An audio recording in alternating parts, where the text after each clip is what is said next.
बिस्मिल्लाहिर्रहमानिर्रहीम अल्हम्दुलिल्लाहि रब्बिल आलमीन वस्सलातु वस्सलाम अला रसूलिहिल करीम अम्मा बाद रब्बि इश्रह ली सदरी व यस्सिर ली अमरी वहलुल उक़दतम मिन लिसानी यफ़क़हू क़ौली।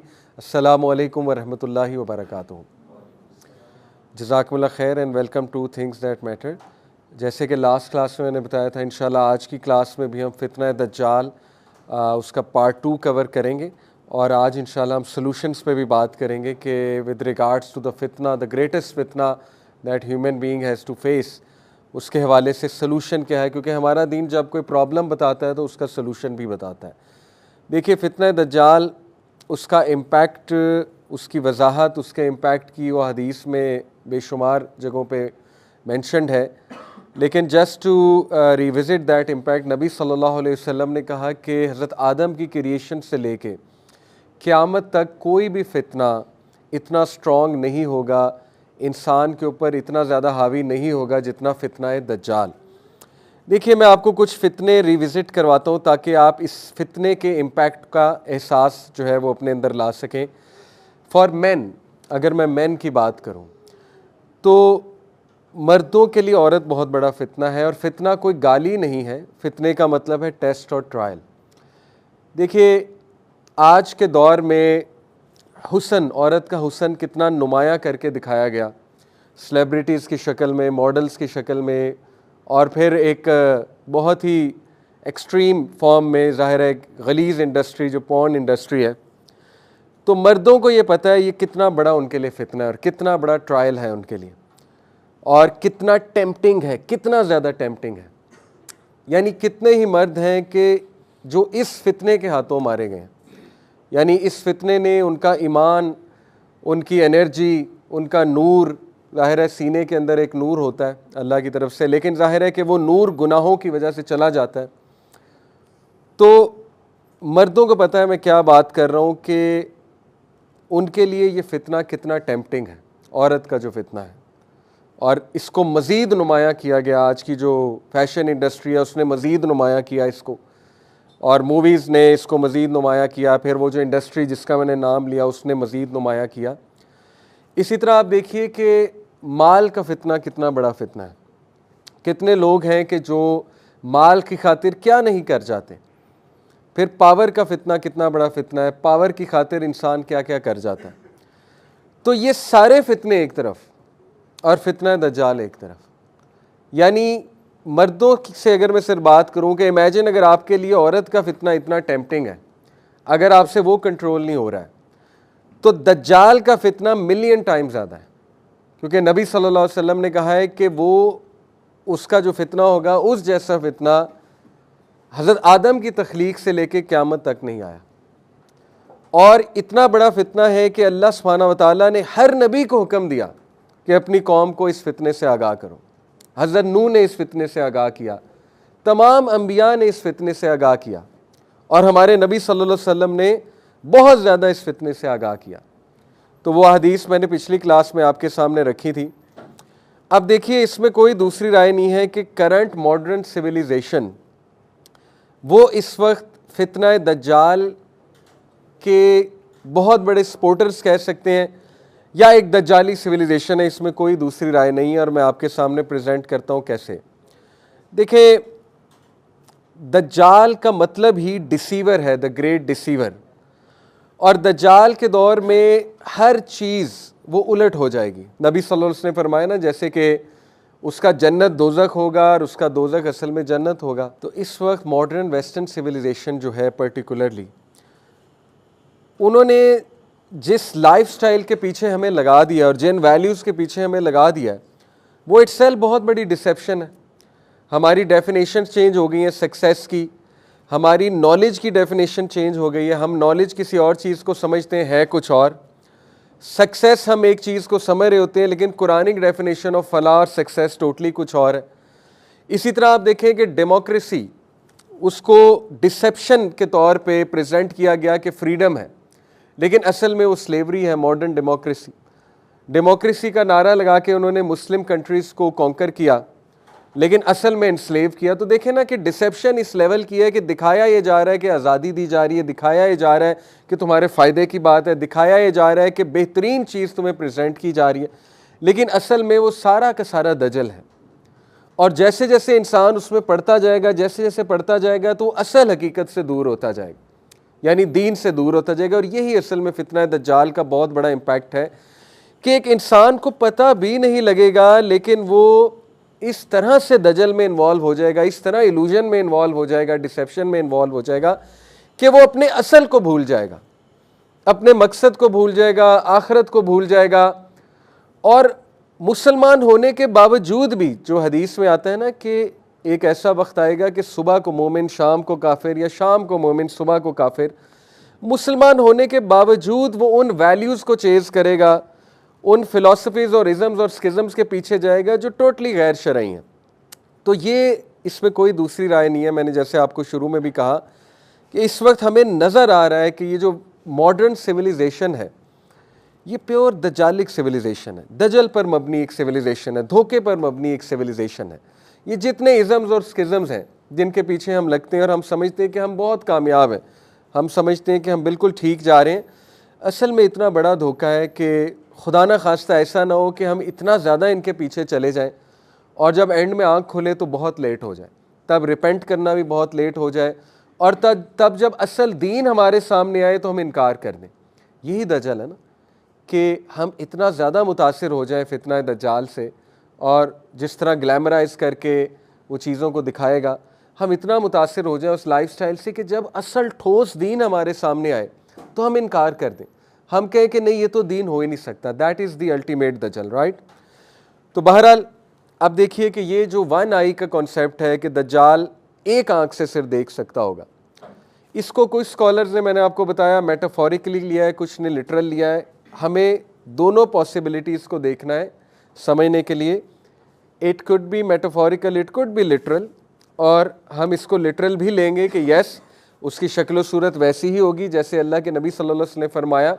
लेकिन अगर इसको मेटाफोरिकली देखा जाए, जैसे कुछ स्कॉलर्स बयान करते हैं, टू नेम वन, डॉक्टर इसरार रहीमहुल्लाह कहते थे कि दज्जाल और उसके फॉलोअर्स सिर्फ मटीरियल आई से चीज़ों को देख रहे होंगे, यानी उनकी जो रूहानी आंख है वो बंद होगी, उनकी जो इंटरनल आई है, जो दिल की आंख है, जो एक नूर है, वो बुझ जाएगा और उन्हें रियलिटी सामने होने के बावजूद भी नहीं समझ आ रही होगी।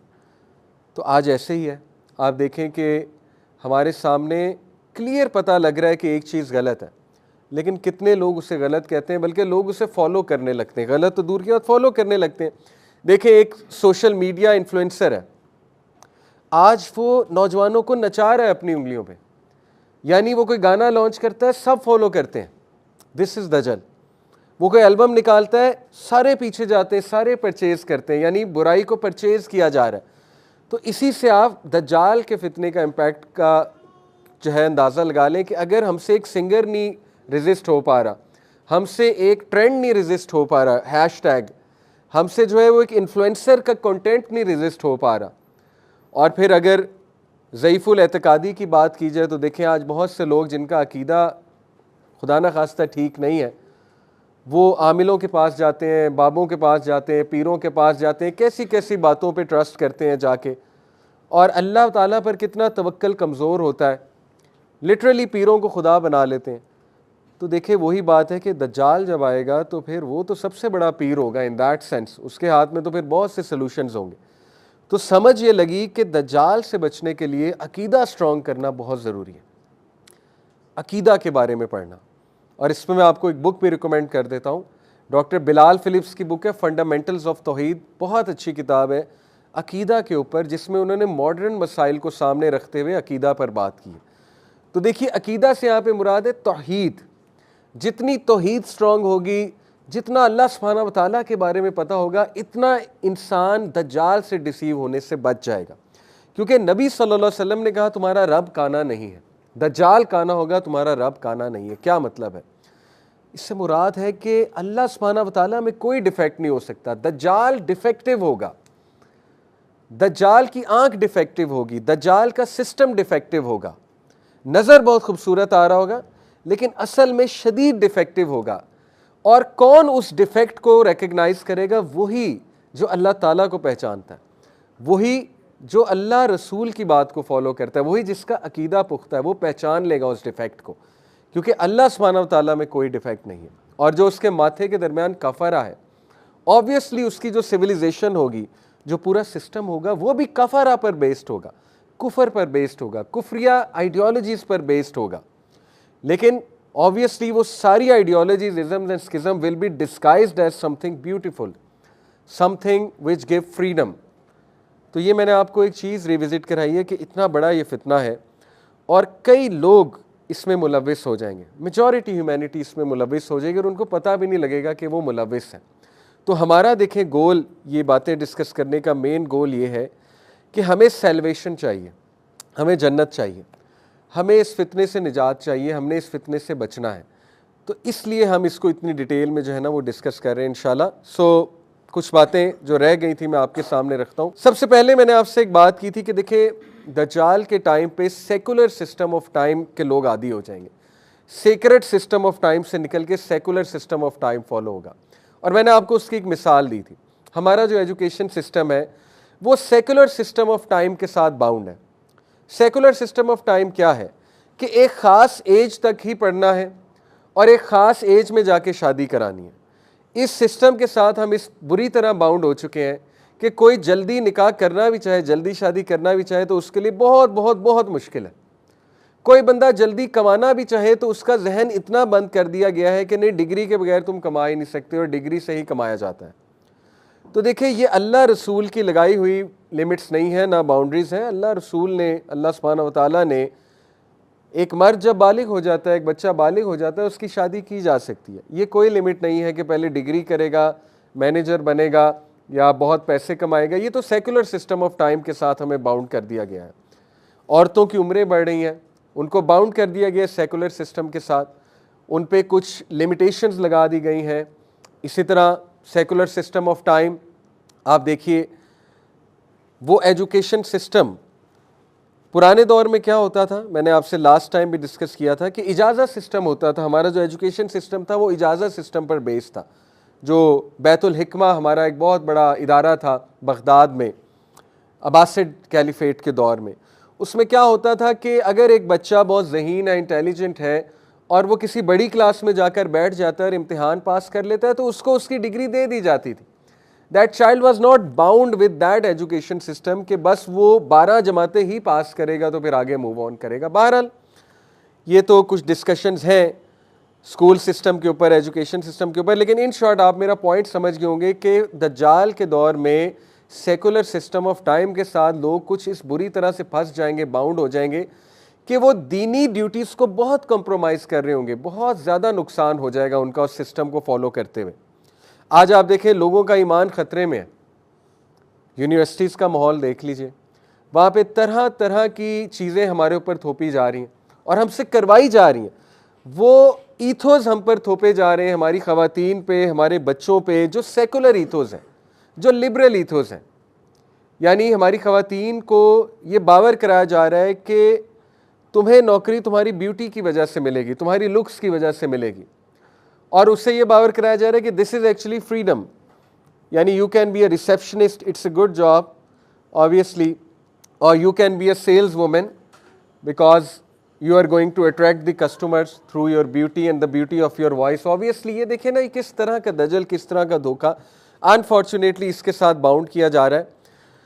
फिर कुछ और एट्रीब्यूट्स आपको दज्जाल की एज के बताऊं तो देखें, इग्नोरेंस और मिस इन्फॉर्मेशन बहुत पीक पे होगी, और आज सोशल मीडिया की वजह से मिस इन्फॉर्मेशन बहुत पीक पे आप सबके सामने है। क्या सच है क्या झूठ है इंसान को पता ही नहीं लगता। कोई भी न्यूज़ को किसी भी तरह से पेश किया जा सकता है, और सेलिब्रिटीज़ अपने लाइफस्टाइल को इस तरह से पेश करते हैं कि millions of people they get inspired by their lifestyle, they believe that this is the ultimate success, this is what we should do, this is how we should live. ये बड़े बड़े जो हाइपर सक्सेसफुल मैन हैं, इनकी lives पर किताबें लिखी गई, इंफॉर्मेशन फैलाई गई इनकी लाइफ्स के ऊपर, और millions of people got deceived कि ये हैं कामयाब लोग। So that is what I call miss information and ignorance. और फिर एक्सट्रीम इल्यूजन। इल्यूजन क्या होता है कि एक चीज़ नज़र आ रही होती है लेकिन असल में वो रियलिटी नहीं होती, वो आपके सामने है। मूवीज़ के थ्रू, टीवी सीरीज़ के थ्रू एक ऐसा लाइफस्टाइल दिखाया जाता है जो हमें भी पता है कि बहुत नुकसानदेह है, लेकिन इल्यूजन में आके इंसान उसको फॉलो करता है। फिर अनहेल्दी फूड की वो एज होगी बहुत ज़्यादा। GMOs, आज हमें पता है कि हमें जो खिलाया जा रहा है अल्लाह ही जानता है क्या खिलाया जा रहा है। जो वैक्सीन्स लगाई जा रही हैं अल्लाह नोज़ बेस्ट कि वो क्या है। जो मेडिसिन हम खाते हैं अल्लाह ही जानता है, ज़ाहिर है फार्मास्यूटिकल इंडस्ट्री वो क्या गेम करती है। लेकिन पर्टिकुलरली अनहेल्दी फूड, इसका इशारा मिलता है हदीस में कि उसके दौर में चीज़ें भी फेक होंगी। जिसको हम हेल्दी चीज़ समझ रहे होंगे वो अनहेल्दी होगी। इसी तरह fake people will have fake identities, people will have fakeness, they will lose genuinity जिसे कहें कि genuine होना, they will lose that thing, और फेक लाइफस्टाइल होगा लोगों का। तो आज ये सारी चीज़ें हमें अपनी आंखों के सामने दिख रही हैं, लेकिन इसके बावजूद बहुत से लोग दे आर फॉलोइंग इट, बहुत से लोग वो इनके पीछे जा रहे हैं। क्या वजह है? इस वजह को इंशाल्लाह हम एक्सप्लोर करेंगे। नबी सल्लल्लाहु अलैहि वसल्लम ने फरमाया, मुस्नद अहमद की हदीस है, verily preceding the false messiah will be years of deception. दज्जाल के आने से पहले जो साल है वो years and years of deception होंगे। The truthful are belied, liars are believed. झूठों पर यकीन किया जाएगा, सच्चों को झुटलाया जाएगा। The trustworthy are discredited, the treacherous are trusted and the disgraceful speak. और आज हमारे सामने है यूनाइटेड नेशंस, आप देख लें किन लोगों के हाथ में है। इवन अमेरिका किस तरह से इज़राइल की फेवर कर रहा है, झूठी गवाहियाँ हैं, मीडिया पूरा झूठ पर मबनी है, सारा जो न्यूज़ एजेंसी हैं वो झूठ पर मबनी है, अपने मुताबिक न्यूज़ दिखाते हैं। Multitudes of people they gate deceived. जो सच होता है उसको छुपाया जाता है, जो झूठ होता है उसको ग्लैमराइज करके दिखाया जाता है, झूठा नैरेटिव क्रिएट किया जाता है। तो ये सारी चीज़ें जो ईयर्स ऑफ डिसेप्शन है वो इस वक्त हमारे सामने है, और डिसेप्शन बढ़ती जा रही है, कम होने की बजाय बढ़ती जा रही है। तो ये हमारे नबी ने वार्न किया कि फॉल्स मसाया से पहले डिसेप्शन बहुत आम हो जाएगी। आप देखिए, democracies in reality slavery. Natural food जिसको नेचुरल हम कहते हैं, that is in fact in reality GMO, genetically modified food. Vaccination is a hoax obviously. And then जो टेलीविज़न पे है, न्यूज़ वगैरह लगती हैं, तब से लगते हैं, हमें पता है वो फेक विजन है सारा। और फिर बैंक, जो बैंकिंग सिस्टम है, जो सूदी निज़ाम है, वो कितनी बड़ी डिसेप्शन है। अल्लाह ताला ने सूद को तबाह करने का जो है वो कुरान मजीद में जिक्र किया कि सूद को डिस्ट्रॉय कर देगा अल्लाह ताला। सूद पर मबनी सिविलाइजेशंस को अल्लाह ताला डिस्ट्रॉय कर देगा। हम सूद को बरकत समझते हैं, हम रिबा को समझते हैं कि हम अमीर से अमीर हो रहे हैं, we are getting richer and richer, और वेस्टर्न लाइफस्टाइल हमें अट्रैक्ट करता है। यहाँ पर बात मैं क्लियर कर दूँ, देखें, जब भी मैं वेस्ट की बात करता हूँ तो मैं उन लोगों की बात नहीं कर रहा, वेस्ट में भी बहुत अच्छे अच्छे लोग हैं। हम यहाँ पर सिस्टम की बात कर रहे हैं, उस कल्चर की बात कर रहे हैं जो हमें बहुत अट्रैक्ट करता है, वहाँ का लाइफस्टाइल हमें बहुत अट्रैक्ट करता है। We want to settle over there, but little do we know कि वहाँ पर फितना दज्जाल ज़्यादा पीक पर है। लिटिल डू वी नो कि वहाँ पर फितना दज्जाल में मुलविस होने के ज़्यादा chances, because those are the countries जहाँ पे डायरेक्ट उसका रूल है, डायरेक्ट उसका इम्पैक्ट है। बहरहाल, तो ये हमारे सामने कुछ चीज़ें हैं कि appearance and reality will be opposite to each other. इसी तरह हदीस से पता लगता है कि दज्जाल एक बहुत बड़ा इंटेलेक्चुअल पैरालिसिस करेगा ह्यूमैनिटी पर। मैंने आपको बताया कि देखिए, if you look at all the humanity, खुदा न खास्ता when you look at them, आपको एहसास होता है कि इंसानियत डम्ब से डम्ब होती जा रही है। यानी देखिए ना, लैंग्वेज में डम्ब होते जा रहे हैं हम। किसी दौर में लैंग्वेज हमारी अच्छी होती थी, अब फजूल लैंग्वेज को कूल समझा जाता है। F words, S words, slang, उसको लैंग्वेज समझा जाता है। गिबरिश को लैंग्वेज समझा जाता है। यानी जितनी गालम गलोच होगी, जितनी उसमें आप कह लें प्रोफैनिटी होगी, और मूवीज़ में चीज़ें दिखाई जाती हैं, उसको कूल बन के प्रेजेंट किया जाता है। इसी तरह आप देखिए कि जितनी इमोरल है एक चीज़, उसको उतना पसंद किया जाता है। तो दिस शोज़ कि वाकई ह्यूमैनिटी पे इतना बड़ा इंटेलेक्चुअल पैरालिसिस लगा हुआ है कि ह्यूमन बीइंग ने शायद सोचना समझना ही छोड़ दिया। हम किसी चीज़ को फॉलो करने से पहले नहीं सोचते कि हम इस चीज़ को फॉलो आखिर क्यों कर रहे हैं, इस चीज़ से हमें मिलेगा क्या।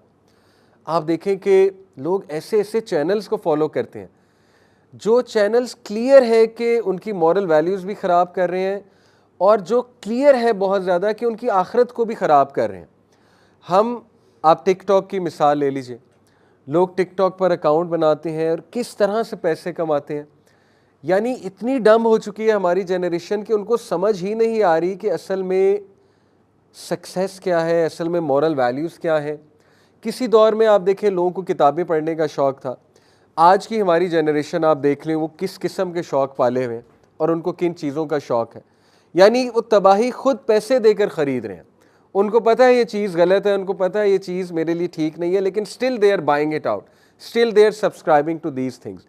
तो ये है वो मैसिव इंटेलेक्चुअल पैरालिसिस जो ह्यूमैनिटी पर आ चुका है कि ह्यूमन बीइंग ने सोचना समझना छोड़ दिया और लोग फंसे हुए हैं, करते जा रहे हैं बस for the sake of living.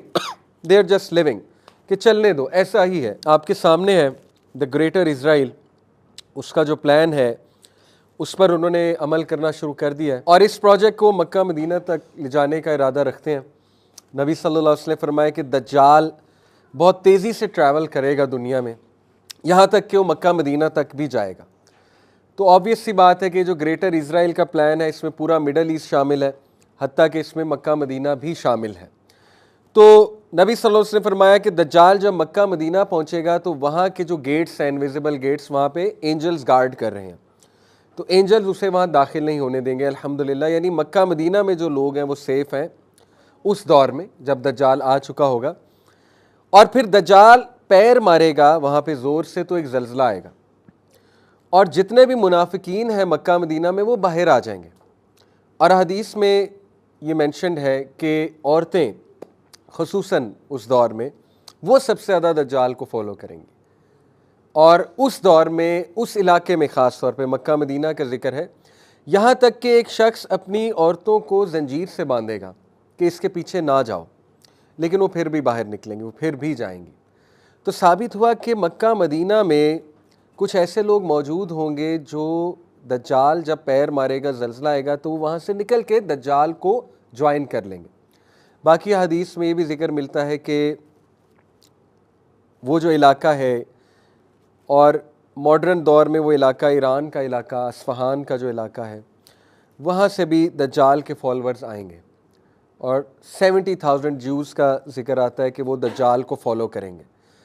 और ये बात भी साफ ज़ाहिर है हदीस से कि दज्जाल के पैरेलल इमाम मेहदी होंगे और इमाम मेहदी जो है वो मस्जिद अक्सा में मौजूद होंगे जब दज्जाल मस्जिद अक्सा पे अटैक करने जाएगा। और उसी दौरान हज़रत ईसा अलैहिस्सलाम जो है उनका नुज़ूल होगा, अल्लाह ताला उनको वापस भेजेंगे ईसा अलैहिस्सलाम को।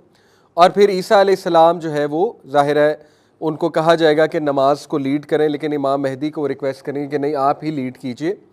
और उसके बाद हज़रत ईसा अलैहिस्सलाम दज्जाल को मारेंगे अपने नेज़े से। अल-लुद एक जगह है, वहाँ पर ज़िक्र आता है कि वहाँ पर मारेंगे और वहाँ पर अब एयरपोर्ट है इसराइल का, इसराइल में है वो अल-लुद जो जगह है। तो देखिए ये अहादीस आर वेरी क्लियर कि उस दौर में दज्जाल का एक्सपेंशन का प्लान होगा, दज्जाली सिविलाइजेशन को मज़ीद एक्सपैंड करने का, और इमाम मेहदी भी आ चुके होंगे। और यहाँ से ये भी बात जो है वो इसकी तरफ इशारा मिलता है जो कि एक खुशखबरी है कि उस वक्त शायद इज़राइल जो है वो ख़त्म हो चुका होगा, क्योंकि इमाम मेहदी विल बी इन मस्जिद अक्सा, वहाँ पे मुसलमान होंगे। तो ये इस बात की तरफ इशारा मिलता है। लेकिन करंटली जो आखिरुज़्ज़मां की सेटिंग है उसमें हम किस तरफ इस वक्त मौजूद हैं, किस फेज़ में जा रहे हैं, वो फेज़ है जो ग्रेटर इज़राइल बनाने का फेज़ है। बहरहाल डिस्करेज होने की बात नहीं है अगर हदीस में कुछ ऐसी बातें मेंशन है कि ज्यूज़ दोबारा से काबिज़ होंगे मस्जिद अक्सा पे, जेरूसलम पे, और फिर फैलाएंगे उस प्लान को। इसका हरगिज़ ये मतलब नहीं कि मुसलमान हाथ पर हाथ धरा बैठा रहे और कुछ भी ना करे। इनफैक्ट मुसलमान को डेफिनेटली उस दौर में जो भी करेगा इस सिस्टम के ख़िलाफ़, इस पर कोई आवाज़ भी बुलंद करेगा तो वो बहुत बड़ी बात है उस दौर में। तो आप लोग कभी भी डिस्करेज ना होइएगा कि ये चीज़ें तो चूँकि हदीस में मेंशन है, ये तो होनी ही होनी है, तो हमारा क्या फ़ायदा दिखे। क्या पता हमें कल मौत आ जाए, अल्लाह ना करे। और नबी सल्लल्लाहु अलैहि वसल्लम की वो जो हदीस है कि अगर तुम देखो क़यामत आ रही है फिर भी एक बीज को बो, इस उम्मीद से कि पौधा निकलेगा। आप देखिए क़यामत आ रही है, बीज बोने का क्या फ़ायदा, हदीस है। ये है पॉजिटिव थिंकिंग कि मुसलमान को हुक्म है चेंज एजेंट बनने का, रिगार्डलेस क़यामत आ रही है। तुम्हारा काम है बीज बोना, पौधा निकालना तुम्हारा काम है। तो देखिए हमने अपनी आकबत के लिए एफर्ट करनी है, जो होना है वो होना है, वो तो अल्लाह सुब्हानहू व तआला की मर्ज़ी है, लेकिन हमने बीज बोना है, हमने डिस्करेज नहीं होना, हमने अपनी नस्लों पे काम करना है इंशाअल्लाह ताला, हमने गिव अप नहीं करना, हमने अपनी फैमिलीज़ पे काम करना है। फितना दज्जाल से बचा जा सकता है, हमने एज अ कम्युनिटी इस पर वर्क करनी है इंशाअल्लाह ताला। तो डिस्करेज होने की कोई ज़रूरत नहीं है इंशाअल्लाह ताला, मुसलमानों को ही विक्ट्री देगा अल्लाह सुब्हानहू ताला। हमने इंशाअल्लाह वो फैमिली बनानी है, वो औलाद पैदा करनी है, वो औलाद बनानी है जो इमाम मेहदी के सपोर्टर्स होंगे, जो इमाम मेहदी की वो जो रोड बनेगी इंशाअल्लाह ताला उसमें कुछ हिस्सा डालेंगे। That should be our goal. बाकी जो दज्जाल का फितना है उसके सलूशन इंशाअल्लाह उसकी तरफ भी हम आते हैं, और उससे पहले कुछ और थ्रेट्स के ऊपर अगर बात करूँ, देखिए हदीस से पता लगता है कि इंसानियत की एक्सट्रीम डिपेंडेंसी होगी दज्जाल के ऊपर, एक्सट्रीम डिपेंडेंसी, क्योंकि वो सिस्टम बहुत ज़्यादा अट्रैक्टिव होगा। और इसकी मैं आपको मिसाल देता हूँ कि एक स्कॉलर से किसी ने पूछा ना कि देखिए जी उसके तो माथे पे कफरा लिखा होगा तो ये तो साफ पढ़ा जाएगा, तो कैसे एक बंदा स्टिल उसे फॉलो करेगा। उन्होंने बड़ा अच्छा जवाब दिया कि देखो तुम अपनी आंखों से देखते हो सिगरेट के डब्बे पे लिखा होता है कि तंबाकू नोशी सेहत के लिए मुज़र है, और तुम इवन कैंसर की पिक्चर्स देखते हो सिगरेट पे बने हुए, लेकिन कोई फ़र्क नहीं पड़ता, लोग सिगरेट पीते हैं क्योंकि सिगरेट इतना ज़्यादा एडिक्टिव है। तो जब सिगरेट इतना एडिक्टिव हो सकता है तो उसकी जो पूरी तहजीब है, उसके जो तौर तरीके हैं, वो जिस तरह के करतब दिखाएगा, वो जिस तरह से लोगों को फैमिन के दौरान कहेगा कि मुझसे लो मैं तुम्हें देता हूँ, मैं दौलत देने वाला हूँ, मैं शोहरत देने वाला हूँ, तो फिर जाहिर है कि लोग उसकी सिविलाइजेशन के भी इतने एडिक्ट बन चुके होंगे कि उनसे फितना दज्जाल से बचना बहुत मुश्किल हो जाएगा। इसी तरह लोगों के रिलीजियस बिलीव्स को वो करप्ट करेगा, बहुत ज़्यादा करप्ट करेगा। नबी सल्लल्लाहु अलैहि वसल्लम ने देखे इतना बड़ा फितना, यहाँ तक फरमाया कि एक बड़े से बड़ा मोमिन उसके सामने आएगा लेकिन उससे कन्विंस हो जाएगा जब वो उसको आर्गूमेंट्स प्रेजेंट करना शुरू करेगा, और फरमाया कि भाग जाओ। नबी सल्लल्लाहु अलैहि वसल्लम ने कहा फ्ली, दज्जाल अगर तुम्हें कहीं नज़र आए या पता लगे कि वो आ गया है तो फ्ली, वहाँ से भागने का हुक्म है, उसको फेस करने का हुक्म नहीं है। और उस दौर में ज़्यादा से ज़्यादा अपने घरों में रहने का हुक्म है। साबित हुआ कि देखिए जितना हम आउट गोइंग होंगे, आउट गोइंग से मुराद है कि ऐसी जगहों पे जाएंगे जहाँ पे ईमान ख़राब होने के चांसेस हैं, और आजकल हमने ऐसी जगह बना दी हुई हैं। आपको पता है बेपर्दगी बहुत आम है, तबर्रुज बहुत आम है, just to name shopping malls, वहाँ पे जाएं लेकिन काम के लिए जाएं, बट अगर वैसे ही जाते रहेंगे और बहुत ज़्यादा जाएंगे तो फिर आपको पता है ईमान तो उस पर वर्क करना तो बहुत मुश्किल हो जाएगा। फिर जाहिर है कि ऐसी ऐसी जगह, ऐसी ऐसी डिस्ट्रैक्टिव प्लेसेस हम बना चुके हैं कि जहाँ पर जाकर ईमान तो बाकी रहता ही नहीं। तो इसलिए नबी सल्लल्लाहु अलैहि वसल्लम ने ऐसी तहजीब से दूर रहने की तलकीन की है कि अपने ईमान को बचाओ, सबसे कीमती तुम्हारा ईमान है। उस दौर में ईमान गया तो फिर बहुत मुश्किल हो जाएगा दज्जाल से बचना। तो वो लोगों के रिलीजियस बिलीव्स को बहुत ज़्यादा करप्ट करेगा थ्रू दैट पावरफुल कंटेंट, जो कंटेंट आज हमें नज़र आ रहा है। अगर आपका बच्चा दीन नहीं पढ़ा हुआ और वो मॉडर्न एजुकेशन सिस्टम में जाके कोई डिग्री करता है, या वो कोई कॉन्स्टेंटली टीवी सीरीज़ फॉलो कर रहा है, मूवीज़ फॉलो कर रहा है, तो हो ही नहीं सकता कि अनकॉन्शियसली वो सिस्टम से मुतासिर ना हो, अनकॉन्शियसली वो उसका हिस्सा ना बने, दज्जाली जो सिविलाइजेशन है। इसलिए साबित हुआ कि दीन पढ़ाना बच्चे को कितना इंपॉर्टेंट है।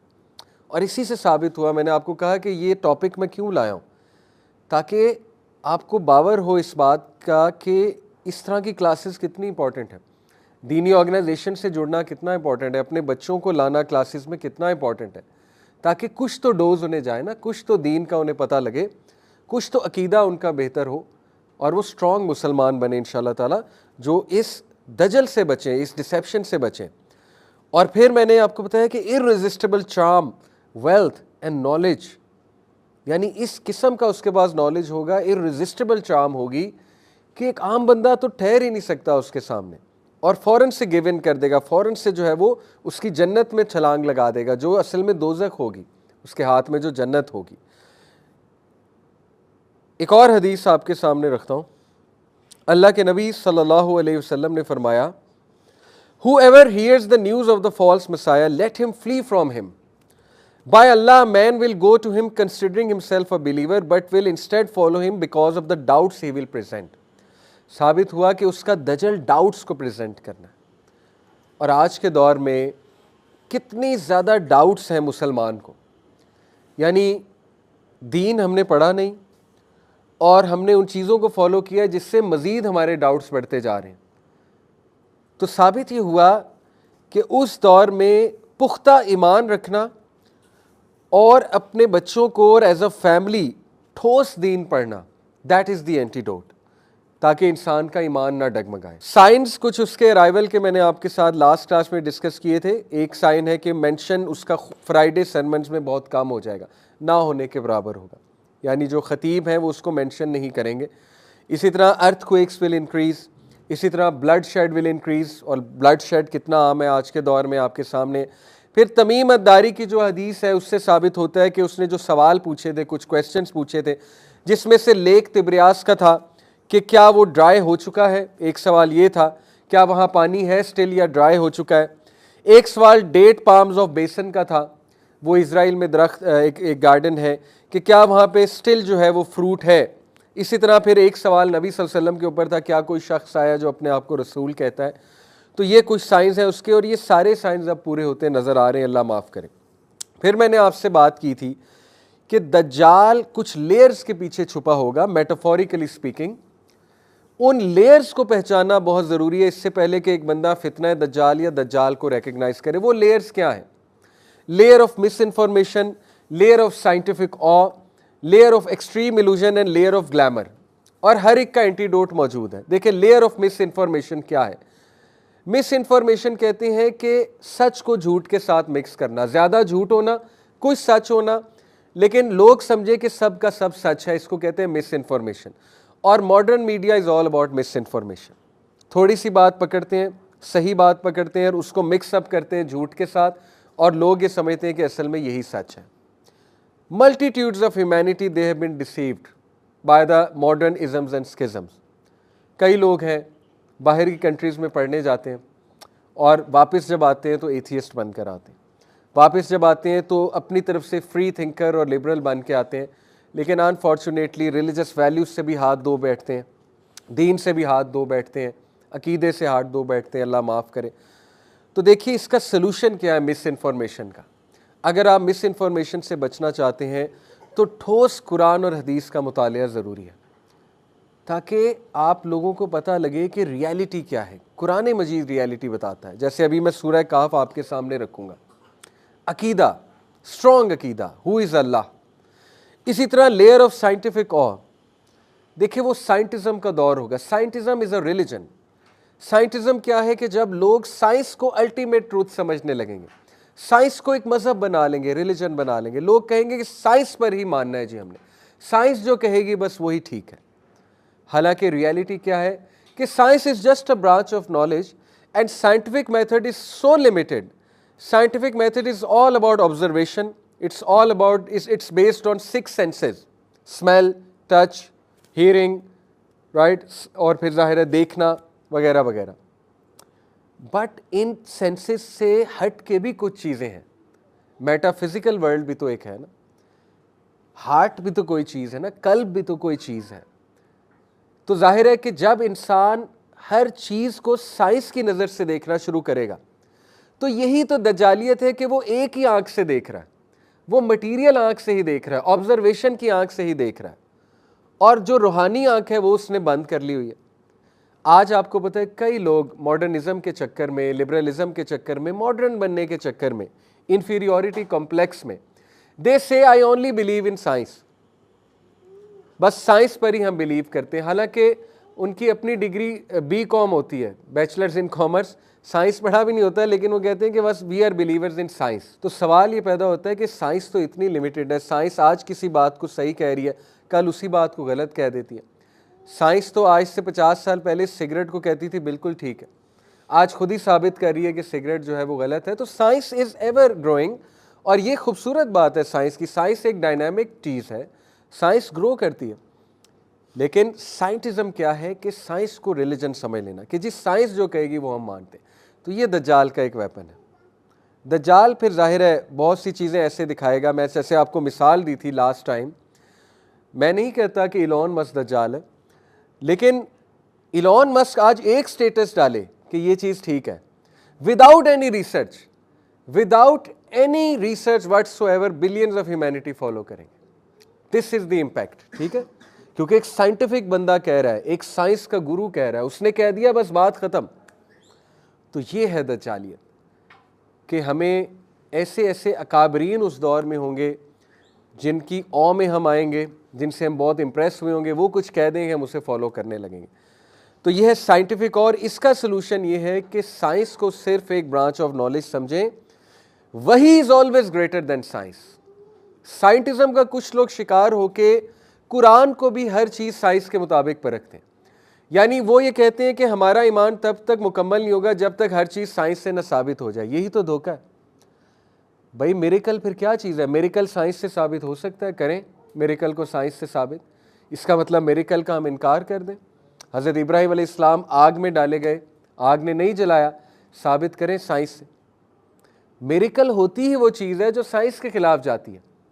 तो इसलिए इसका सोल्यूशन क्या है कि वही को साइंस के ऊपर रखें, नो मैटर कोई बात समझ लगे या ना लगे। देखें, कई लोग आज क्वेश्चन करते हैं कि जी हदीस में आता है कि क़यामत वाले दिन सूरज बहुत करीब आ जाएगा, इतना करीब आ जाएगा कुछ नेज़े दूर होगा, नेज़े के डिस्टेंस में। तो अब एक सवाल ये पैदा हो सकता है कि देखिए सूरज इतना करीब आ जाएगा तो ह्यूमैनिटी ज़िंदा कैसे रहेगी? ह्यूमैनिटी तो जल के भस्म नहीं हो जाएगी उस दिन? बात असल में ये है, जैसे सहाबा ने नबी से पूछा था ना कि कुरान में आता है, अल्लाह ताला कहते हैं क़यामत वाले दिन मुजरिमीन को हम इनके मुंह के बल चलाएंगे। कुरान की आयत है। सहाबा ने पूछा था कि या रसूल अल्लाह ये कैसे होगा? सवाल है। अल्लाह के नबी से कितना खूबसूरत जवाब दिया। जो अल्लाह इस बात पर कुदरत रखता है कि पैरों पे चला सकता है, क्या वो मुंह पे नहीं चला सकता? यही तो धोखा है कि देखिए, मैं ये नहीं कह रहा नाउज़ुबिल्लाह सहाबा को कोई डाउट आ गया था, वैसे एक सवाल किया था, लेकिन आज हमारे जहन में डाउट्स आते हैं हदीस को लेके कि ये कैसे हो सकता है? साइंस ये कहती है कि सूरज करीब आ जाएगा तो इंसान तो ज़िंदा भी नहीं रह सकता। देखिए, बात असल में ये है कि क्या अल्लाह ताला एक ऐसी बॉडी नहीं बना सकता, क्या एक ऐसी लेयर नहीं बना सकता कि उस वक्त सूरज करीब भी हो और इंसान को जलाए भी ना? ऑब्वियसली अल्लाह ताला कैन डू दैट। तो हर चीज़ को साइंस के मुताबिक परखना ये भी बहुत बड़ा धोखा है। तीसरी लेयर ऑफ एक्सट्रीम इल्यूजन। इसका सोल्यूशन क्या है? मेक श्योर कि आपकी डेफिनेशंस और कॉन्सेप्ट्स आर क्रिस्टल क्लियर। वो कैसे क्रिस्टल क्लियर होंगे? बच्चों को दीन पढ़ाएंगे तो उन्हें क्रिस्टल क्लियर होगा कि कॉन्सेप्ट क्या है, डेफिनेशन क्या सही है। अदरवाइज बच्चे एडवर्टिजमेंट देखेंगे, यूट्यूब को फॉलो। देखें ना, आज मुझे बड़ा अफसोस हुआ, and I have to take out names.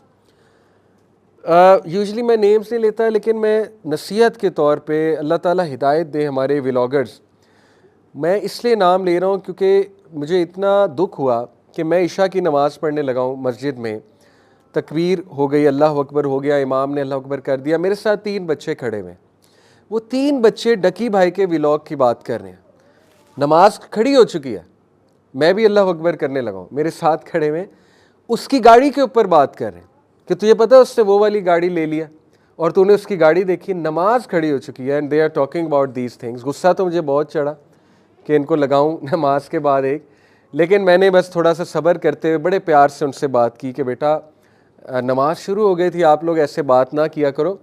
लेकिन मुझे देखे बड़ा अफसोस हुआ कि यही दज्जाली थे कि मस्जिद में खड़े होके हमारे बच्चे 9-10 साल के बच्चे हैं, किस चीज़ की बात करें? गाड़ियों की, कि तूने उसकी गाड़ी चेक की। तो इसका मतलब हमारे बच्चों की डेफिनेशंस क्लियर नहीं है। मेरा यूट्यूब चैनल है 1.01 मिलियन, अल्हम्दुलिल्लाह अभी मिलियन टच किया। तो पहला सवाल मुझसे बच्चे करते हैं, सर आप कितना कमाते हैं? अल्हम्दुलिल्लाह मोनेटाइज नहीं है, हो सकता है फ्यूचर में कोई शरह सदर हो तो कर भी दें एक अच्छे पर्पज़ के लिए, लेकिन फ़िलहाल हमारे चैनल्स मोनेटाइज नहीं है, ताहा भाई का, मेरा, यूथ क्लब का। तो पहला सवाल ही होता है, बल्कि मुझसे हैरान होकर पूछते कि आप क्यों नहीं करते मोनेटाइज? तो मैं उन्हें कहता हूँ कि भाई पैसे से भी कुछ चीज़ें इंपॉर्टेंट होती हैं, समझने की कोशिश करो, हर चीज़ पैसा तो नहीं होती ना। पहला सवाल ये करना कि पैसे आप कितने कमाते हैं। तो यही तो वो इल्यूजन है, पैसा पैसा पैसा, पैसे के पुजारी बन जाएंगे तो सबसे पहले दज्जाल को सजदा करेंगे, क्योंकि पैसा तो यूं बहाएगा ना। तो एक्सट्रीम इल्यूजन का सलूशन है कि अपने बच्चों को दीन की तालीम दें और सही डेफिनेशन और कॉन्सेप्ट्स उनके ठीक किए जाएं। लेयर ऑफ ग्लैमर, इसका सलूशन है तरबिया एंड कैरेक्टर बिल्डिंग। जितना कैरेक्टर स्ट्रांग होगा, इंसान ग्लैमर से बच जाएगा इंशाल्लाह ताला, क्योंकि उसको धोखा नज़र आ जाएगा कि ये चीज़ लग बहुत ग्लैमरस रही है, लेकिन ये नुकसानदेह है चीज़, मेरे लिए बहुत नुकसानदेह है। दैट्स हाउ रेजिलियंस हो इंसान के अंदर, उसके अंदर सेल्फ कंट्रोल हो। ये है ना वो कैरेक्टर ट्रेट्स जो हमने अपने बच्चों में डालने।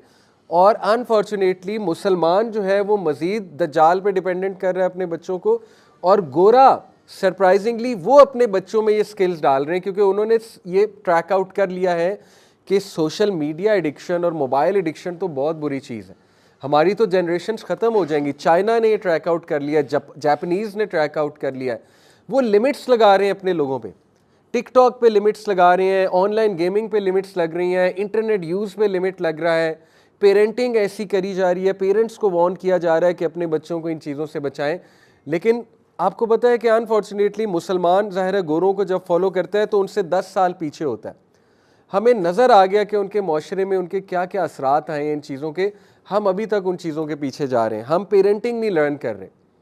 हम में से कितने पेरेंट्स हैं जिन्होंने पेरेंटिंग के ऊपर कोई कोर्स किया हुआ है, कोई किताब पढ़ी हुई है? आपकी सोच है गोरे इस पे कितना काम कर रहे हैं।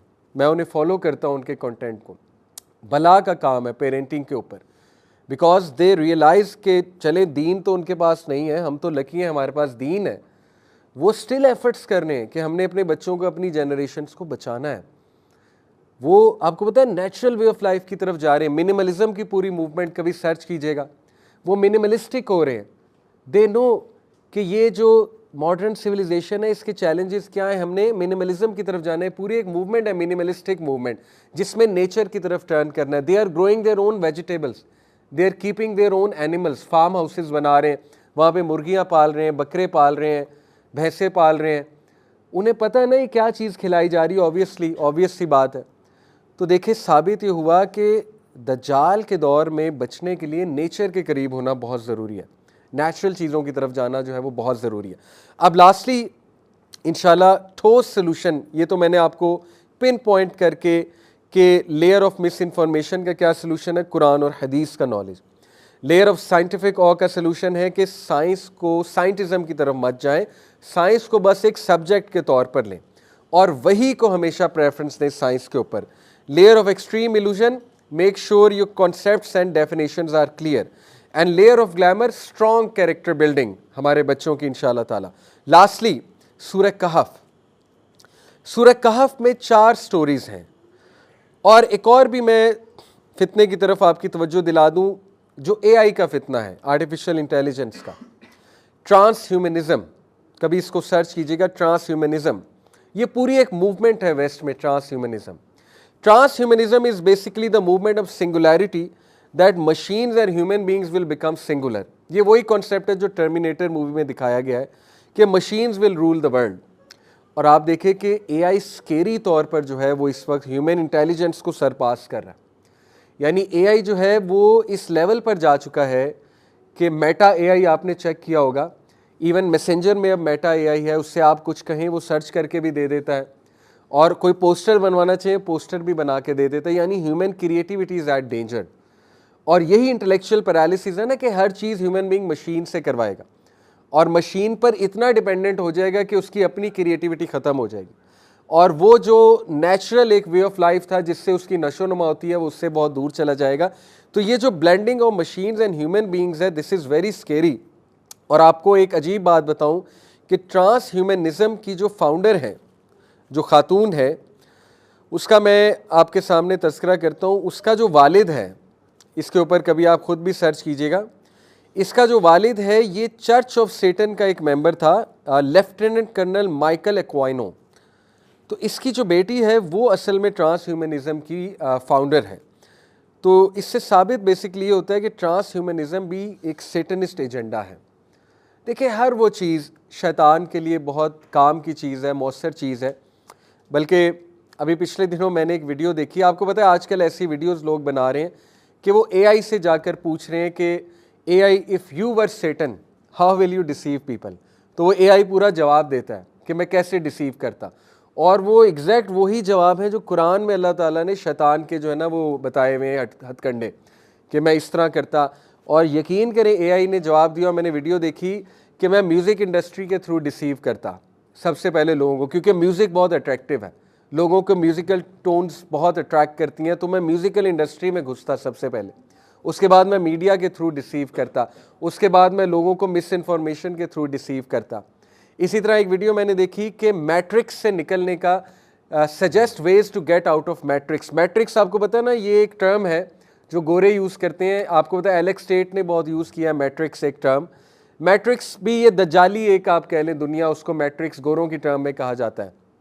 तो एआई से पूछा गया कि अगर मैट्रिक्स से जान छुड़वानी है तो क्या करना पड़ेगा।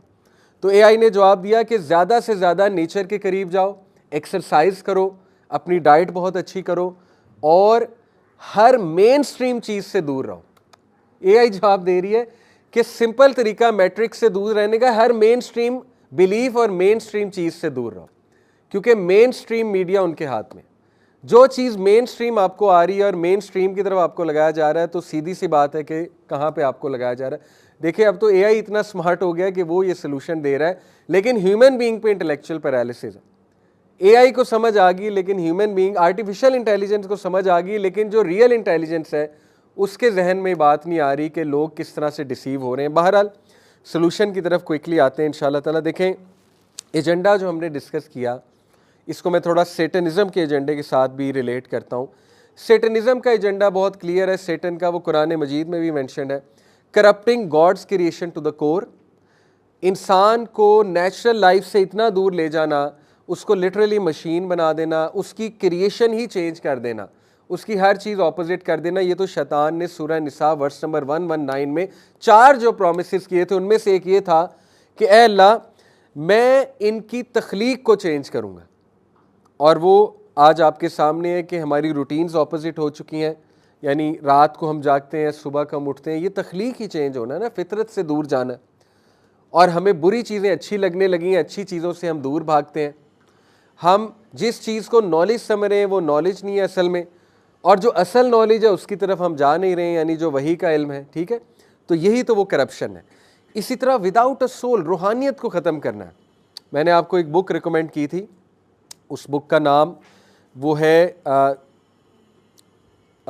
लिबरल एजुकेशन के ऊपर है उसका, सॉरी मेरे अभी जहन से नाम निकल के बाहर है। हार्वर्ड के रिटायर्ड डीन ने, हार्वर्ड कॉलेज के रिटायर्ड डीन ने वो किताब लिखी है, हैरी आर ल्यूइस उसका नाम है। उस किताब का जो लुबे लुबाब है वो है कि does liberal education have a future. हाँ, उस किताब का नाम है एक्सीलेंस विदाउट सोल, हार्वर्ड के फॉर्मर डीन ने लिखी हुई है। तो उसमें वो आर्ग्यू करता है कि लिबरल एजुकेशन का मकसद ही इंसान की रूहानियत ख़त्म करना है। और कितने लोग लिबरल इदारों में जाके डिसीव हो जाते हैं, रूहानियत से दूर चले आते हैं। ये मज़हब छोड़ो, खुदा किसने देखा है, आखिरत किसने देखी है, किसी ने आके बताया तो नहीं ना कि आखिरत होगी। सिर्फ बॉडी पर गौर करो, सिर्फ मटीरियल एस्पेक्ट पे गौर करो, सिर्फ दुनिया पे गौर करो, दुनिया बना लो। यही दज्जालियत है। और end of humanity as we know it, humanity को ख़त्म करना, ह्यूमन ट्रेड्स को ख़त्म करना और अल्टीमेटली ह्यूमन बीइंग को मशीन बना देना। तो जो सलूशन है जी, सूरह कहफ, अमेजिंग सलूशन। नबी सल्लल्लाहु अलैहि वसल्लम ने मुख्तलिफ हदीस में सूरह कहफ को मेंशन किया। आप लोग ये सवाल कर सकते हैं, एक हदीस में आता है कि पहली 10 आयात जो याद करेगा वो दज्जाल के फितने से बच जाएगा। एक हदीस में आता है जो आखिरी 10 आयात याद करेगा। एक हदीस में पूरी सूरह कहफ का जिक्र होता है। अब कोई पूछ सकता है ये तो कॉन्ट्राडिक्शन है, आखिर क्या करें, पहली 10 आयात, आखिरी 10 आयात या पूरी सूरह कहफ पढ़ें, क्या करें? स्कॉलर्स इसका बड़ा खूबसूरत जवाब देते हैं कि हमारे दीन में इतनी वुसअत है, हमारा दीन इतना ईजी है और सबका ख्याल किया है दीन ने, कि जो इंसान 10 आयात शुरू की याद कर लेगा वो भी इंशाल्लाह बच जाएगा, जो आखिरी 10 याद कर लेगा वो भी बच जाएगा, जो पूरी सूरह कहफ पढ़ लेगा वो भी बच जाएगा इंशाल्लाह ताला। यानी सबको फ़ायदा है। अब देखिए कुछ लोग हैं वो पूरी सूरह कहफ नहीं पढ़ सकते, मे बी बिजी हो। हमारे दीन में कितनी वुसअत है, कितनी खूबसूरती कि पहली 10 पढ़ लो, अगर बिजी हो पहली 10 याद कर लो। कोई लोग आखिरी 10 पढ़ेंगे, कोई लोग पूरी सूरह कहफ पढ़ लेंगे। तो ये तो हमारे दीन की खूबसूरती है, ये कॉन्ट्राडिक्शन नहीं है। ठीक है, नबी ने लचक दे दी कि पढ़ो तो सही ना, इतना तो करो। तो देखिए सूरह कहफ में ऐसा क्या है कि एंटीडोट टू दज्जाल है। पहली बात, हर जुम्मे को सूरह कहफ पढ़ा करें, तिलावत, और ये लेसन्स भी माइंड में लाया करें। 4 स्टोरीज हैं सूरह कहफ में। पहली स्टोरी है पीपल ऑफ केव, असहाबे कहफ। असहाबे कहफ कौन थे? ये बेसिकली चंद नौजवान थे, ज़्यादा गुमान यही है कि 7 थे, अब कितने थे वल्लाह आलम, लेकिन 7 के ऊपर ज़्यादा गुमान जाता है। और एक इनका कुत्ता था। तो ये उस दौर के बादशाह से जो रोमन एम्परर था, और ज़्यादा ऑथेंटिक बात यह कि हज़रत ईसा के ये फॉलोअर थे और ये मुवाहिद थे, उस दौर के तौहीद पर ईमान ले आए थे। तो उस दौर का जो जालिम बादशाह था, जो रोमन एम्परर था, वो इन पर बहुत ज़्यादा मजालिम करता था, मुवाहिदीन पर उस दौर के। तो ये भी चंद जो लोग थे, इस पर बाय द वे एक मूवी भी बनी हुई है यूट्यूब पे, साबिका, पुरानी मूवी है, थोड़ा सा प्रिंट उसका पुराना है, लेकिन ठीक है, अच्छी है। तो बहरहाल ये जो 7 लोग थे, बेसिकली उस मूवी के मुताबिक ये 6 लोग थे, बाद में रास्ते में जाते हुए इन्हें गडरिया मिला और उसका कुत्ता मिला, तो ये 7 हो गए। अल्लाह नोज बेस्ट तादाद क्या थी, लेकिन हमारे लिए जो लेसन है वो असल मकसूद है। तो इन लोगों को जेल में बंद किया गया, इनको बहुत टॉर्चर किया जा रहा था। तो अल्लाह की तरफ से इनको इल्हाम हुआ कि गार की तरफ चले जाओ। गार में जाकर इन्होंने पनाह ली और वहाँ पर इनको नींद आई, ये सो गए। तो 309 साल अल्लाह ने इनको सुलाया, सूरह कहफ में मेंशन है। 309 साल बाद जब ये उठे तो इन्होंने एक दूसरे को क्वेश्चन किया, हम कितना सोए होंगे? तो जाहिर है किसी ने कहा आधा दिन सोए होंगे, किसी ने कहा चंद घंटे सोए होंगे। बहरहाल फिर इनके जो बड़े थे उन्होंने कहा कि ये लोग कॉइन और बाहर से जाके कुछ खाने पीने को लेकर और देखोगे तुम्हें लोग पहचान न ले, ज़रा ध्यान से जाना। अब जाहिर है वो क्या सीन होगा, आप सोचें कि आप 309 साल बाद इस जगह पर आए DHA, तो ये टोटली बदल चुका होगा, आप हैरान रह जाएंगे मैं कहाँ पे आ गया हूँ। तो जब वो गया होगा उसने देखा होगा साइट्स एंड सीन्स, ये तो टोटली बदले में, और फिर उनको पहचान लिया गया, to cut the story short, कि ये तो साबिक कहफ है, क्योंकि ज़ाहिर है वो बहुत मशहूर हो गए थे। There were celebrities that in that age, कि कुछ लोग गार में गए, सो गए, वहाँ पे कुत्ता बाहर पहरा दे रहा था। वो कुत्ता इंतहाई खौफनाक था। अल्लाह ताला कहते हैं कि अगर तुम देख लेते उस साइट को कि कुत्ता किस तरह बाहर पहरा दे रहा है, तो तुम पे हैबत तारी हो जाती और तुम दबक कर भाग जाते। और ऐसे ही होता था, जो भी उस गार के करीब आने की कोशिश करता था वो दबक के भाग जाता था डर के, because the dog was guarding them. तो बहरहाल to cut the story short, ये 7 लोग की जो स्टोरी मेंशन की अल्लाह सुब्हानहू व तआला ने, आप देखें जो असहाबे कहफ मॉडल है, दैट इज़ द एंटीडोट। वो क्या मॉडल है? फितने के दौर में जब दीन पर प्रैक्टिस करना बहुत मुश्किल है, देखिए ये लोग के लिए मुश्किल था दीन पर प्रैक्टिस करना, तो ये लाइक माइंडेड लोग आपस में जुड़ गए। That is the first solution. Like minded लोगों को ढूंढें, जो दीन पसंद लोग हैं, उनके साथ जुड़ जाएं, उनके साथ उठना बैठना शुरू कर दें। अपना केव बनाएं, अपना वर्चुअल केव बनाएं। देखिए केव क्या है, केव मॉडल क्या है? केव मॉडल पूरी एक पॉलिसी है। आप अपनी फैमिली को लीड फ्रॉम द फ्रंट करें, अपनी फैमिली को हर महीने 2 महीने बाद बुलाएं अपने घर में और उनको बिठाएं, खाना खिलाएं, इंजॉय करें, कज़न्स को बुलाएं, लेकिन एंड में कोई लेक्चर हो, फार्म हाउस पे बुलाएं, वहाँ पर बिठाएं। That is the cave model.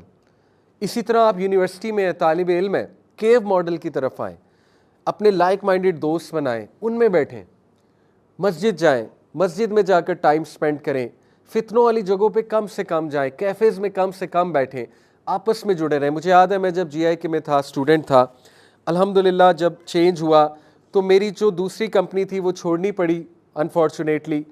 तो अल्लाह ताला ने जूनियर्स मेरे माशाल्लाह मेरे दोस्त बने, मेरे कोई सीनियर्स मेरे दोस्त बने। बैच फेलो से इतनी दोस्ती नहीं थी, जूनियर से ज़्यादा दोस्ती हो गई। हॉस्टल में थे हम, तो हम माशाल्लाह हर हफ्ते हाइकिंग पे जाया करते थे।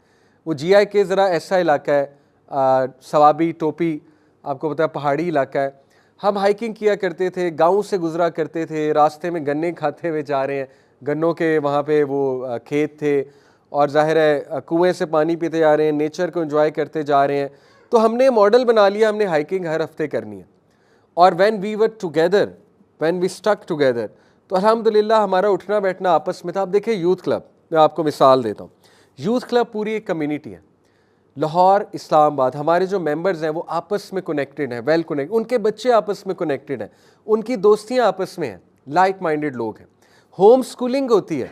मैं आपको मिसाल देता हूँ, इस्लामाबाद में माशाल्लाह तहा भाई के बच्चे, बाकी लोगों के बच्चे, वो होम स्कूलिंग कैसे करते हैं कि हर जाहिर है फैमिली का एक खासा है। जैसे मिसाल के तौर पे किसी की वाइफ को बेकिंग आती है तो वो तमाम बच्चों को बेकिंग सिखाती है। किसी की वाइफ की मैथ्स अच्छी है, वो तमाम बच्चों को मैथ्स पढ़ाती है। किसी की वाइफ का कोई सब्जेक्ट अच्छा है, वो कोई और सब्जेक्ट पढ़ा, यानी they are so connected with each other. That is the cave model, कि बच्चे आपस में मिल भी रहे हैं, सोशलाइज भी कर रहे हैं, दोस्तियाँ भी कर रहे हैं, बड़े होकर इंशाल्लाह शादियाँ भी हो जाएंगी। और ये कि वो होम स्कूलिंग के मॉडल पे चल रहे हैं।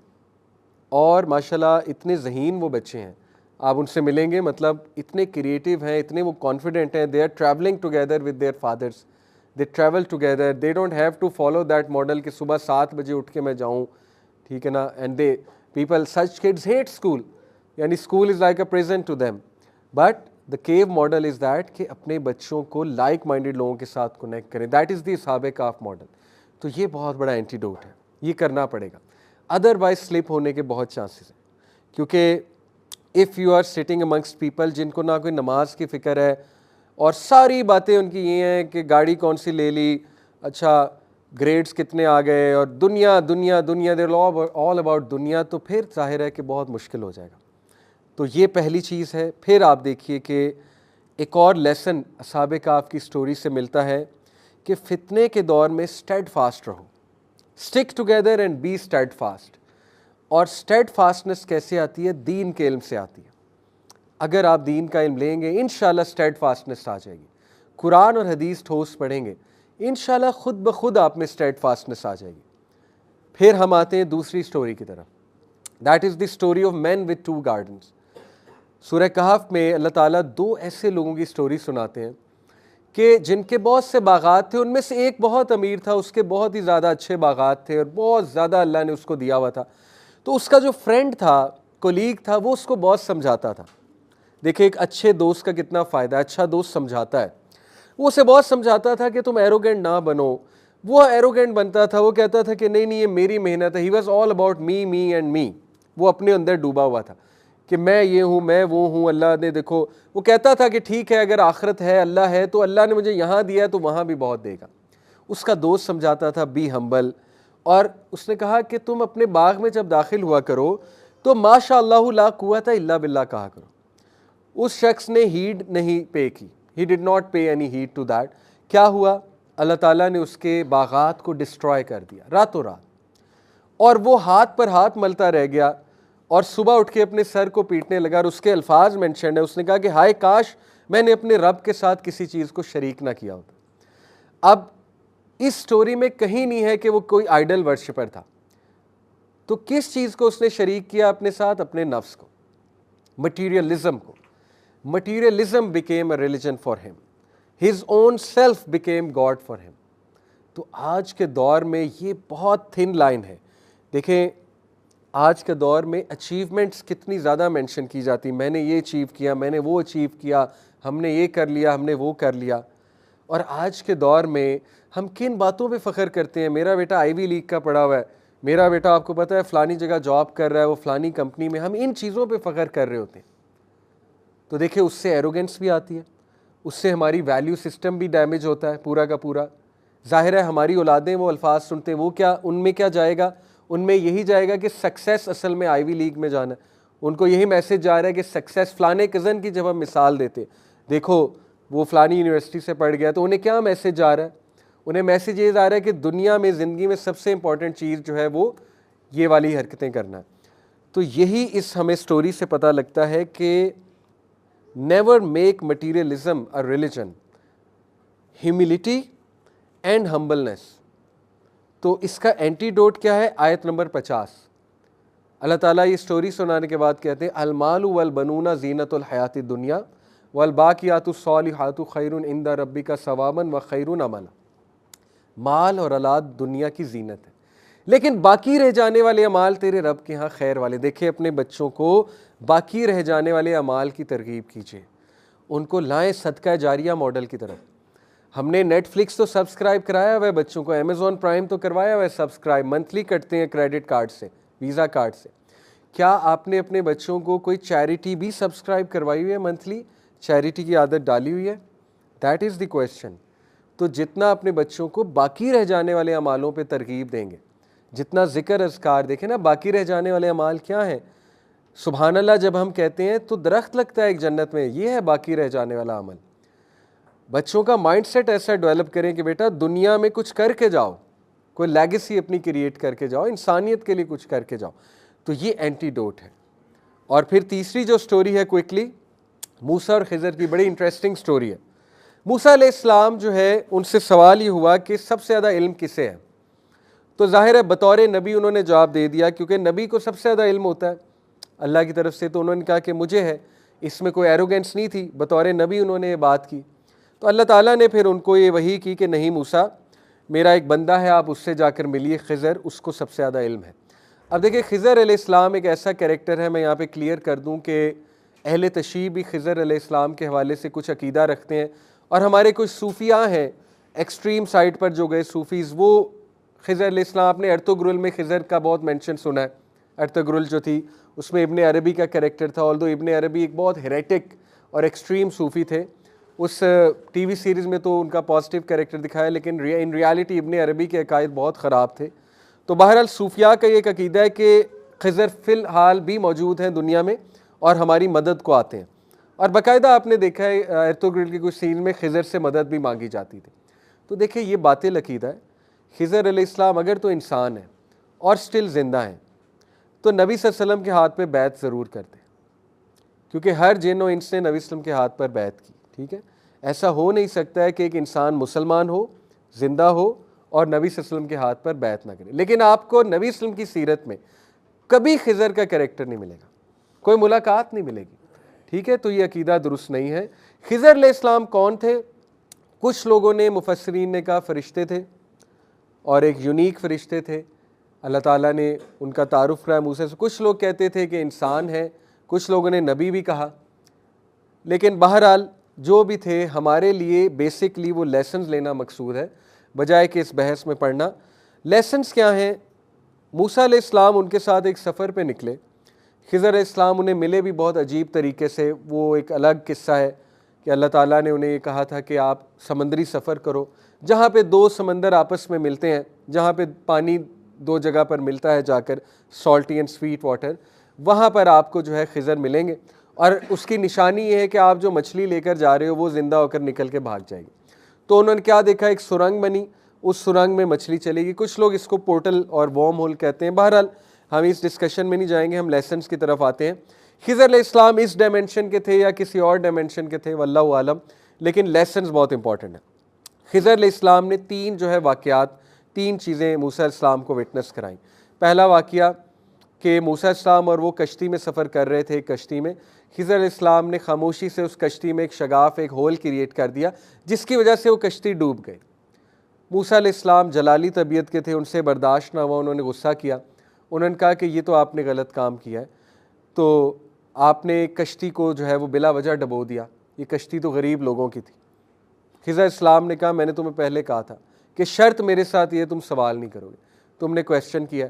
मूसा अलैहिस्सलाम को गलती अपनी वाज़ेह हुई, माफ़ी मांगी कि चलें ठीक है मैं अब नहीं करूँगा सवाल। दूसरी स्टोरी ये हुई कि जाते जाते एक अच्छे खासे बच्चे को मार दिया।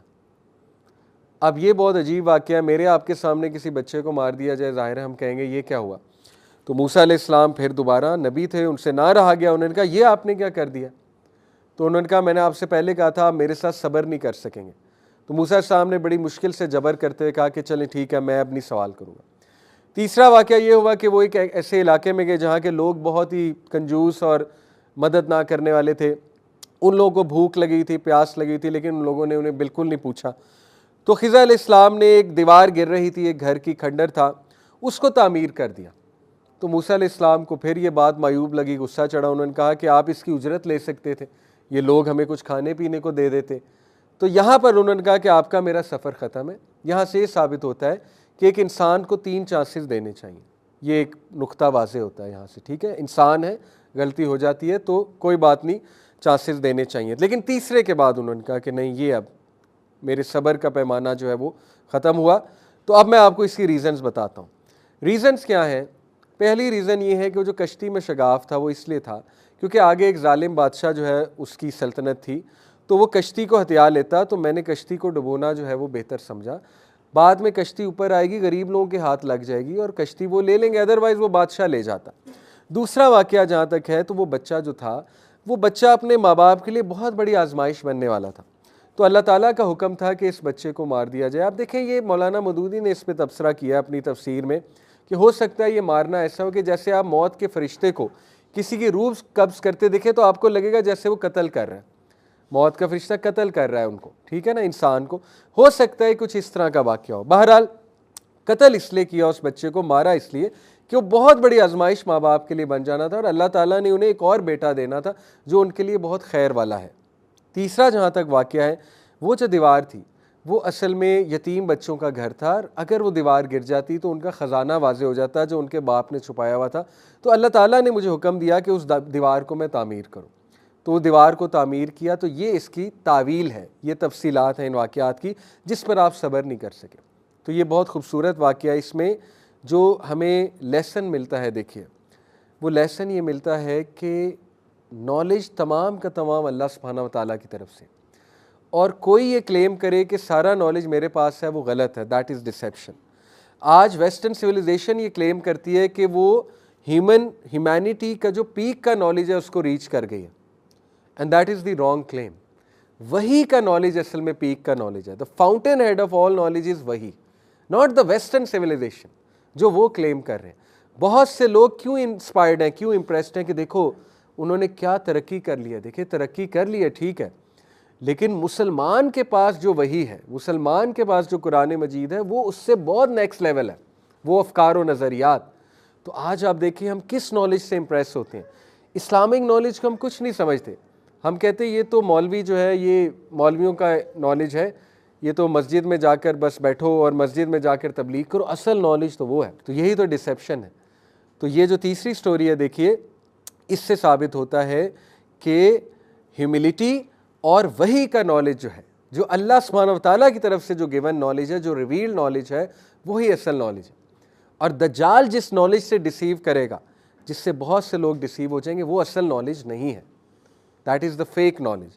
और फिर चौथा वाक़या ज़ुल्करनैन का है, वो भी बहुत इंटरेस्टिंग है। वो क्या है? ज़ुल्करनैन अलैहिस्सलाम पहली बात कौन थे? ज़ुल्करनैन एक बादशाह थे, किंग साइरस कहा जाता है उन्हें, कुछ मुफस्सिरीन ने साइरस कहा। ये बेसिकली एक ईरानी बादशाह था जो एक ऐसा हेलमेट पहनता था जिसके दो ताज थे, दो सींग थे, सॉरी, और इसीलिए उनको ज़ुल्करनैन कहा गया, दो सींगों वाला। तो ज्यूज़ बहुत ज़्यादा रिस्पेक्ट करते हैं ज़ुल्करनैन की, क्योंकि ज़ुल्करनैन ने बेबीलोनियंस पे हमला करके दोबारा से ज्यूज़ को जो है वो, according to the Jewish mythology, Jewish history, दोबारा से जो टेम्पल था, द ग्रेट टेम्पल, वो उनको दिलवाया था। इसलिए वो उन्होंने कहा था कि अगर मोहम्मद सल्लल्लाहु अलैहि वसल्लम सच्चे नबी हैं तो ज़ुल्करनैन का जाकर इनसे सवाल करो। तो बहरहाल जब मुशरिकीन ने ज़ुल्करनैन के ऊपर सवाल किया तो अल्लाह ने सूरह काफ में पूरा वाक़या बयान कर दिया कि ज़ुल्करनैन एक इंतहाई जस्ट रूलर थे, मुवाहिद थे, अल्लाह के बिलीवर थे, और ज़ुल्करनैन ने तामीर की वो दीवार। अब ज़ुल्करनैन के बारे में मुख्तलिफ थ्योरीज़ हैं कि उन्होंने भी पोर्टल के थ्रू ट्रैवल किया, वो ब्लैक होल में गए, या वो किसी और प्लैनेट में गए, किसी और गैलेक्सी में गए। देखें ये बातें ठीक है, सुनने में इंटरेस्टिंग लगती हैं, लेकिन जो हमारा रवैया होना चाहिए मुसलमान का, वो लेसन्स पर तवज्जो होनी चाहिए ज़्यादा, बजाय कि ऐसी इंफॉर्मेशन की। ठीक है, तो लेसन इससे क्या निकलता है कि ज़ुल्करनैन अलैहिस्सलाम ने एक दीवार तामीर की। वो दीवार थी याजूज माजूज के हवाले से। याजूज माजूज को उस दीवार के पीछे बंद किया उन्होंने। वो दीवार बहुत स्ट्रॉन्ग थी। साबित हुआ जितना बड़ा फितना है उतनी बड़ी दीवार बनानी पड़ेगी। ये लेसन है। आज इतना बड़ा फितना हमारे बच्चों पे आया हुआ है, हमारे ऊपर आया हुआ है। क्या हमने दीवार तामीर की है? छोटी सी मिसाल देता हूँ दीवार तामीर करने की। क्या हमने अपने रूल्स में, अपने घर में ये रूल लगाया है कि एज अ फैमिली हम रात 10 बजे इंटरनेट ऑफ कर देंगे? As a family let's work together. क्या हमने ये रूल लगाया है? शेख वाइल इब्राहिम हमारे एक टीचर हैं, बड़े अच्छे उस्ताद, वो कहते हैं कि मैंने अपने घर में रूल लगाया हुआ है कि एक टोकरी रखी हुई है, बास्केट, और मैंने अपने सारे बच्चों को समझाया हुआ है, they are aligned with me on this perfectly, कि हमने रात 10 बजे उस टोकरी में मोबाइल को रख देना ऑफ करके, and that is our rule. ये हमारी दीवार है। तो जिन्होंने दीवार ही नहीं बनाई, तो आप मुझे बताएं कि वो फितने से कैसे बचेंगे? हमने अपने बच्चों को खुला इंटरनेट दिया हुआ है, खुला मोबाइल दिया हुआ है, अकेला कमरा दिया हुआ है। आपको क्या लगता है आपके बच्चे बच रहे हैं? मैंने आपको लास्ट क्लास में बताया था कि किन किन कामों में हमारी यूथ इन्वॉल्व है। डार्क वेब की तरफ गई, आप सोच भी नहीं सकते क्या चल रहा है। दीवार तामीर करनी पड़ेगी। This is the lesson from Zulqarnain story. जितना बड़ा फितना है उतनी स्ट्रॉन्ग दीवार बनानी पड़ेगी। आपको नज़र आ रहा है एक स्कूल में, एक एजुकेशनल इंस्टीट्यूट में बच्चा ख़राब हो रहा है, निकालें, उठाएं, दीवार तामीर करें, सही जगह पर डालें, सही जगह पर लेकर आएँ, करना पड़ेगा।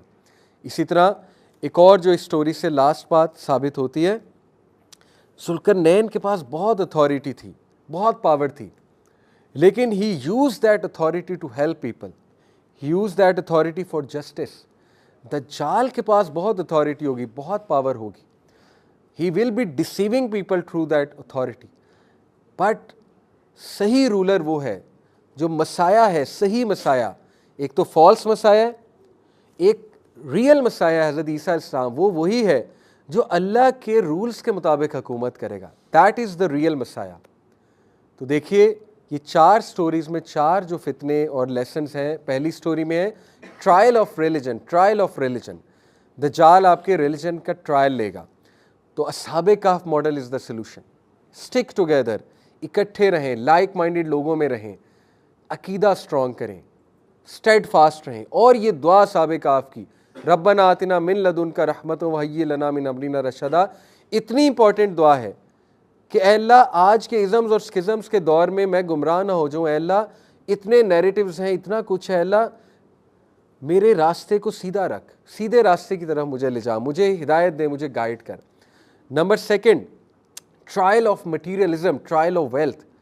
द जाली civilization will be very attractive, full of glamour, full of materialism, but be like the man of the garden, जो दूसरे वाला था, जिसमें ह्यूमिलिटी थी, जो खुदा खौफी वाला था, जो पैसे वाला भी था लेकिन उसके अकदार, उसकी वैल्यूज़ ठीक थी, और जो वल बाकियातुस सॉलिहात पर गौर करने वाला था। तो अपने बच्चों को बाकियातुस सॉलिहात की तरफ लेकर आए और उनकी डेफिनेशंस ठीक करें। Number 3, trial of knowledge. दज्जाल के पास बहुत नॉलेज होगा लेकिन वो दजल पर मबनी होगा, वो मिस इन्फॉर्मेशन होगी, वो डिसेप्शन होगी। सलूशन, स्टिक टू वही के नॉलेज पर रहें। जैसे इस स्टोरी से हमें पता लगता है कि अल्लाह ने खिज़र अलैहिस्सलाम के थ्रू मूसा अलैहिस्सलाम को दिखाया कि वही असल नॉलेज है जो मैंने अता किया हुआ, चाहे वो तुम्हें देखने में कुछ और लगे, अट्रैक्टिव ना लगे, लेकिन वही असल नॉलेज है। आज हमारा बच्चा अट्रैक्ट नहीं होता रिलीजियस नॉलेज से, लेकिन हमने उसे कन्विंस करना है कि बेटा यही नॉलेज तुम्हारे फ़ायदे के लिए है। और नंबर 4, ट्रायल ऑफ अथॉरिटी। दज्जाल के पास बहुत अथॉरिटी होगी, बट बी श्योर अथॉरिटी और पावर अल्लाह की तरफ से है, और असल अथॉरिटेटिव बंदा वही है जो अल्लाह के रूल्स के मुताबिक रूल करे। और एक और लेसन यहाँ से मिलता है कि फितने के दौर में आपको अपनी दीवार कंस्ट्रक्ट करनी है, उस स्ट्रॉन्ग दीवार को कंस्ट्रक्ट करें, अदरवाइज वो फितना हम पर हावी हो जाएगा। So to wind it up, इंशाल्लाह work on your families and keep coming to such organisations. आपस में इंशाल्लाह कनेक्टेड रहें, आपस में मिलते जुलते रहें, अपने बच्चों की दोस्ती आपस में करवाएं इंशाल्लाह ताला, ताकि फ्यूचर जनरेशन्स हमारी इस फितने से बच सकें और सूरह कहफ पे गौर व फिक्र करते रहें इंशाल्लाह ताला, और अपने बच्चों की वैल्यूज़ ठीक करें, उनकी डेफिनेशंस ठीक करें इंशाल्लाह, उन्हें बचाएं ये जो मॉडर्न कंटेंट है जिसकी वजह से हमारा बच्चा लिटरली अब्दुस सेल्फ बन रहा है, अब्दुद दिनार बन रहा है। नबी ने कहा ना, अब्दुद दिनार के लिए तबाही है, यानी पैसे वाले बंदे, द स्लेव ऑफ मनी, उसके लिए तबाही है। अपने बच्चे को अब्दुल्ला बनाएं, अपनी बच्ची को अमतुल्ला बनाएं, अल्लाह की स्लेव बनाएं, अल्लाह सुब्हानहू व तआला का स्लेव बनाएं, और उनके अकदार, उनकी वैल्यूज़ पर काम करें, उनको रिलीजियस नॉलेज के साथ जोड़ें। इंशाअल्लाह ताला ये सोल्यूशन है। अल्लाह ताला हम सब को फितना दज्जाल से महफूज रखे। आमीन या रब्बुल आलमीन। सुब्हानक अल्लाहुम्मा बिहम्दिका अशहदु अल्ला इलाहा इल्ला अंता अस्तगफिरुका व अतूबु इलैक।